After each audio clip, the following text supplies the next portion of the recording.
Hi friends, welcome to Telugu cook yummy channel. Friends, ఈరోజు మనం తక్కువ ఆయిల్ లో ఫ్యాట్ గల ఎగ్ పొంగడాలు ఎలా చేయాలో ఈ వీడియోలో చూద్దాం. ఫ్రెండ్స్, ఇవి మార్నింగ్ బ్రేక్ఫాస్ట్గా తీసుకోవచ్చు లేదా ఈవినింగ్ స్నాక్గా కూడా తీసుకోవచ్చు. కావాల్సిన పదార్థాలు: ముందుగా నానబెట్టిన మినపప్పు 1 కప్పు, తర్వాత ఈ విధంగా మిక్సీలో వేసి పేస్ట్లా చేసుకోవాలి. 2 కోడిగుడ్లు, బియ్యం పిండి 2 టేబుల్ స్పూన్లు, తరిగిన ఉల్లిపాయ ముక్కలు 1 కప్పు, 3 పచ్చిమిర్చి ముక్కలు, కట్ చేసిన కొత్తిమీర 1/2 కప్పు, కొద్దిగా కరివేపాకు, జీలకర్ర 1 టేబుల్ స్పూన్. దీన్ని వేసుకోవడం వల్ల పొంగడాలు మంచి స్మెల్తో పాటు డైజెషన్ కూడా త్వరగా అవుతుంది. తగినంత ఉప్పు తీసుకుందాం. ముందుగా ఒక బౌల్లో గ్రైండ్ చేసిన మినపిండిలో కొద్దిగా జీలకర్ర వేసుకుందాం. తర్వాత పచ్చిమిర్చి ముక్కలు 1 స్పూను, తరిగిన కొత్తిమీర 1 స్పూను, కొంచెం కరివేపాకును కట్ చేసుకొని వేసుకోవాలి. ఇలా కట్ చేసి వేసుకోవడం వలన మంచి స్మెల్ అనేది వస్తుంది.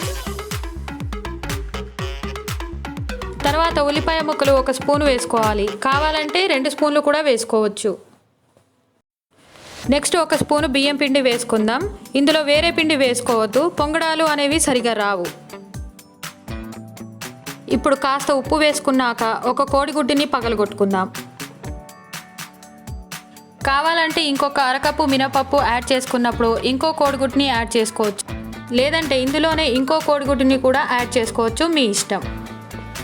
తర్వాత 1 స్పూన్తో లేదా ఫోర్క్తో బాగా కలుపుకోవాలి. చూస్తున్నారుగా, ఈ విధంగా చక్కగా కలుపుకోండి. ఫ్రెండ్స్, ఇందులో కొద్దిగా బేకింగ్ సోడా కలుపుకుందాం. బేకింగ్ సోడా కలపడం వలన పొంగడాలు స్పాంజ్లా ఉంటాయి. బేకింగ్ సోడా ఎక్కువ వేసుకుంటే చేదు అనేది వస్తుంది, కాబట్టి చిటికెడు మాత్రమే వేసుకోవాలి. ఓకే అండి, ఈ పొంగడాల మిశ్రమం తయారైనట్టే. కావాలంటే ఇందులో ఆకుకూరలు కూడా కలుపుకోవచ్చు, చాలా హెల్దీగా కూడా ఉంటుంది. తర్వాత గుంత పొంగడాల ప్యాన్ స్టవ్ మీద పెట్టుకుందాం. ఈ పొంగడాలు చాలామంది ఇడ్లీ పాత్రలో చేసుకోవచ్చు అనుకుంటారు, కానీ ఈ గుంత పొంగడాల ప్యాన్ అయితేనే పర్ఫెక్ట్గా తయారవుతాయి. ఈ ప్యాన్లో కొద్దిగా ఆయిల్ వేసుకోవాలి. చాలా తక్కువ ఆయిల్తో ఈ పొంగడాలు చేసుకోవచ్చు, డీప్ ఫ్రై చేయాల్సిన పని లేదు.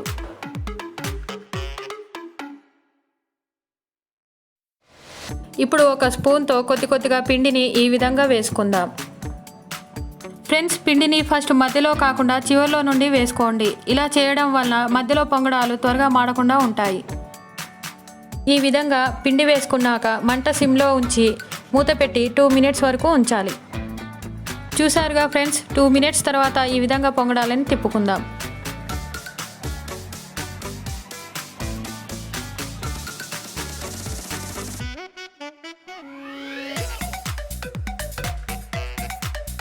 తిప్పుకున్నాక కావాలంటే ఈ విధంగా 2 చుక్కలు ఆయిల్ వేసుకోవచ్చు. నేనైతే కొంచెం వేస్తున్నాను.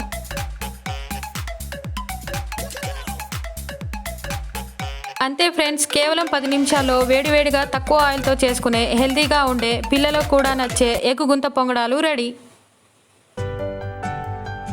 ఇలాంటి ఇంట్రెస్టింగ్ హెల్తీ రెసిపీస్ చూడడానికి మన ఛానల్ని సబ్స్క్రైబ్ చేయండి, లైక్ చేయండి, షేర్ చేయండి, కామెంట్ చేయండి. Thank you for watching.